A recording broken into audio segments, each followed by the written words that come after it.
hazardous chemical? We haven't noticed any hazardous chemicals. We do have our motor carrier division out here. They are walking along the crash site just to make sure that there isn't. I've walked the whole stretch myself. I haven't seen any diesel fuel leakage. We do have some leakage from some of the vehicles as far as transmission fluid, oils, things like that. But so far, nothing hazardous. You walked the whole length of this yourself. Can you describe some of what you saw back in there where we can't see with our cameras? There's a lot of vehicles that are kind of stuck between some semi-trucks. There's a lot of vehicle damages to the ones that were involved. A lot of people are kind of walking around a little bit dazed that we had to get back in their vehicles, get the heat on them so they're not cold out there. Just a lot of confusion at first. A lot of people that were a little bit dazed or didn't quite understand what happened to them. Did you get a chance to talk to any of those people? We saw people on cell phones probably, trying to call loved ones and to communicate with people that they know. Yep, I did. I made contact with quite a few people just to talk to them, get them back in their cars, get the heat turned on if it was possible. If their car was too damaged, we were trying to put them in other people's cars until we could get the medical staff up there to get them transported up to the hospital. We've seen some trucks moved out of the area with these very, very large towing vehicles, but how long do you think it's going to take to remove all of these wrecked vehicles? Well, we've gotten everybody out, which is our first priority, to make sure all the injured are taken care of. What we're going to do now is open up pockets of the roadway to get the other vehicles out that were involved in the accident but not damaged, send them on their way. Any vehicles that can be driven, we'll go ahead and get their information and send them on their way. We're open anywhere between 4 or 5 hours so we can get this back open. And I just want to go back to the injuries and fatalities for a minute. How many of those injuries were potentially life-threatening? It's hard to tell just for the fact that as we went up to one car or another, one of the firefighters or one of the EMTs or one of the ambulance personnel was stopped with that car and we kind of continued on.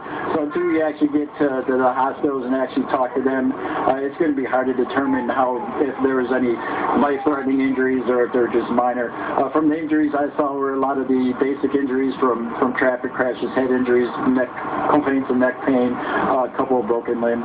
And you're certain at this point that there's nobody left in any of these vehicles? We'll double check as we go along, but we have checked every vehicle. We're pretty certain that everybody is out. All right, Lieutenant Michael Shaw, thanks for being with us.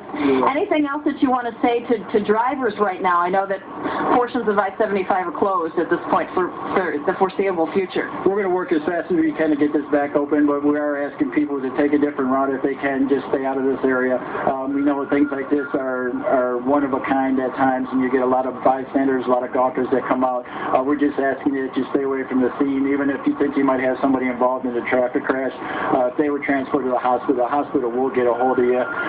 So just kind of stay away from the area so we can get our work done. And what about people who may be trying to find loved ones, that they know they were on I-75 during this time, and maybe they haven't been able to communicate with them? I know it's very hard, but you kind of maybe use a little bit of patience. As these people go out there, they went to all kinds of different hospitals in the area just for triage. They may actually ended up on Ann Arbor or U of M or something like that. Just kind of, if you can, utilize your patience a little bit. The hospital's going to get a hold of you and let you know that people are okay. And we're working now to identify the people that are actually killed in the crash, and the troopers are going to go out there and notify their next of kin. So there is no one central location where people can call in right now for information? Not right now, no. All right, that's got to be very difficult for people who, are worried about their family members. Yeah, we're going to work on that as we can and maybe set up something at the post. But right now we just have so many people that were spread out to so many different hospitals. It's just impossible to determine, the names of the injured right now. I assume that someone is cataloging, who's who and who goes where? Yes, they are. Okay. All right. Lieutenant Michael Shaw with the Michigan State Police. Thanks so much for being with us. You're welcome. All right. Thank you very much, Robin.